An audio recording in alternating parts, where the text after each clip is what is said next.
نیکی یہ نہیں ہے کہ تم اپنے چہرے مشرق یا مغرب کی طرف کر لو، جس طرح کہ یہود اور نصارہ کرتے تھے۔ مخصوص رنگوں کے لباس پہن کر، مخصوص طرز کے پٹکے پہن کر اور مخصوص رسوم و رواج کے ساتھ الجھ کے رہ جانا، یہ دین نہیں ہے۔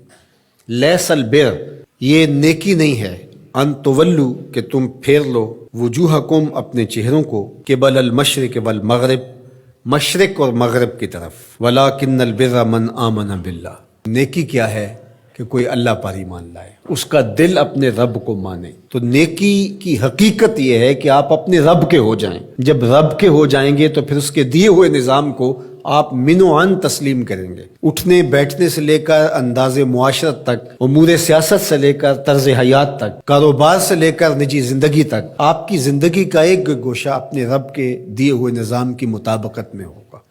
تو نیکی تو یہ ہے، نہ یہ ہے کہ تم مخصوص ایک طرز اختیار کر لو، مخصوص طرز کے رنگ پہن لو اور اس کو تم دین قرار دے دو۔ ظاہریت کا نام دین نہیں ہے، بلکہ تمہاری روحوں میں دین کی وہ قدریں اس طرح اتر گئی ہوں کہ تم سے جدا نہ ہونے پائیں۔ یہاں یہ بات بھی ذہن نشین رہے کہ جو ہمارے اعتقادات ہوتے ہیں ان کا ہمارے عمل پر، رویے پر، طرز زندگی پر ضرور اثر ہوتا ہے۔ عقیدہ ہمارے عمل کی بنیاد ہوتا ہے۔ تو اگر میرا یہ عقیدہ ہے کہ میں اللہ وحدہ لا شریک کو مانتا ہوں، تو پھر اس کا لازمی نتیجہ یہ ہے کہ غیر کا خوف میرے سینے سے نکل جائے گا۔ اسی طرح جب آخرت کا یقین میری روح کے اندر راسخ ہو جائے گا تو میری زندگی خود بخود مرتب ہو جائے گی، منظم ہو جائے گی۔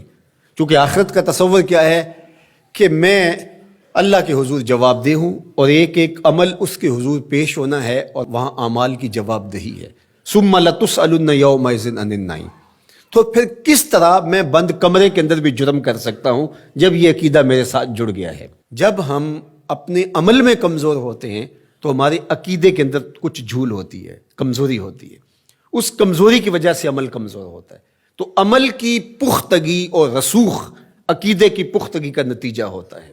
تو اس لیے سب سے پہلے جو چیزیں بیان فرمائی ان کا تعلق جڑا تھا عقائد سے۔ اب دوسری بات جو بر کی تشریح کرتے ہوئے ارشاد فرمایا، وَآتَ الْمَالَ عَلَىٰ حُبِّهِ ذَوِي الْقُرْبَىٰ وَالْيَتَامَىٰ وَالْمَسَاكِينَ وَابْنَ السَّبِيلِ وَالسَّائِلِينَ وَفِي الرِّقَابِ، اور مال کو خرچ کرنا علی حبہ، اس کی محبت کے باوصف۔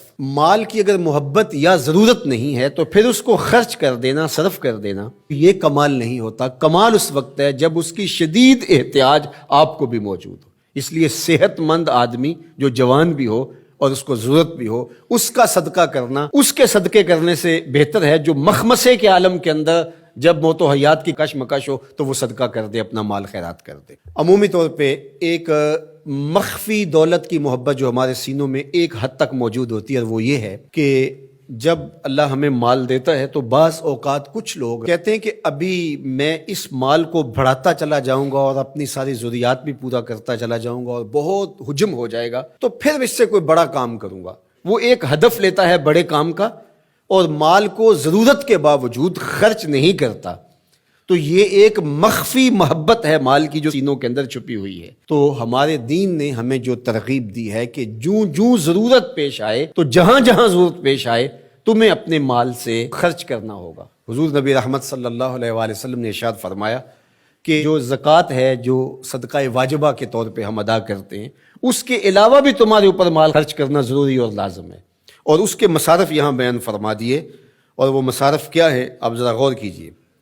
فرمایا ذوی القربیٰ، سب سے پہلا جو رکھا وہ ذوی القربیٰ، رشتہ دار رکھے۔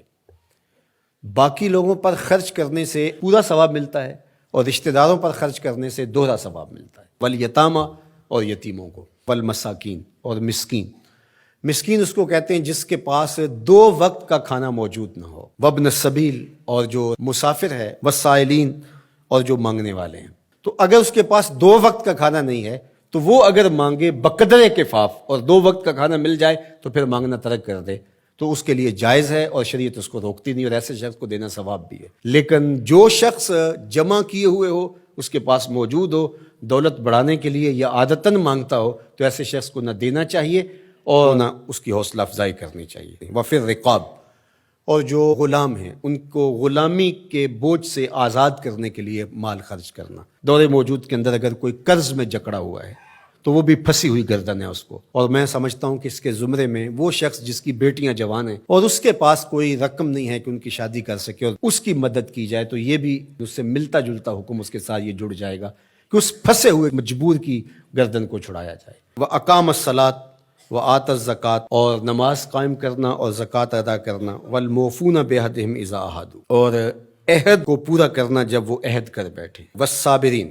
اور صبر کرنے والے. فی الباسائے والضرائے وحین الباس، غربت، بیماری، حالت جنگ میں استقامت اور ثبات کے ساتھ کھڑا رہے. اب یہ بیان کرنے کے بعد فرمایا اولئک الذین صدقوا، یہ وہ لوگ ہیں جو سچے اور پکے مومن ہیں، جو ان خوبیوں کے حامل ہیں، جو عبادات کے اندر، اعتقادات کے اندر، رویوں کے اندر، طرز زندگی کے اندر، انداز معاشرت کے اندر، سب میں کمال مرتبے پہ فائز المرام ہیں. یہ سچے لوگ ہیں. اور فرمایا وَأُولَٰئِکَ هُمُ الْمُتَّقُونَ، اور تقوی کے نور سے مالا مال بھی یہی لوگ ہیں جن کے اعتقادات بھی خوبصورت، جن کے اعمال بھی خوبصورت، جن کے رویے بھی خوبصورت، اور جن کا طرز زندگی بھی خوبصورت.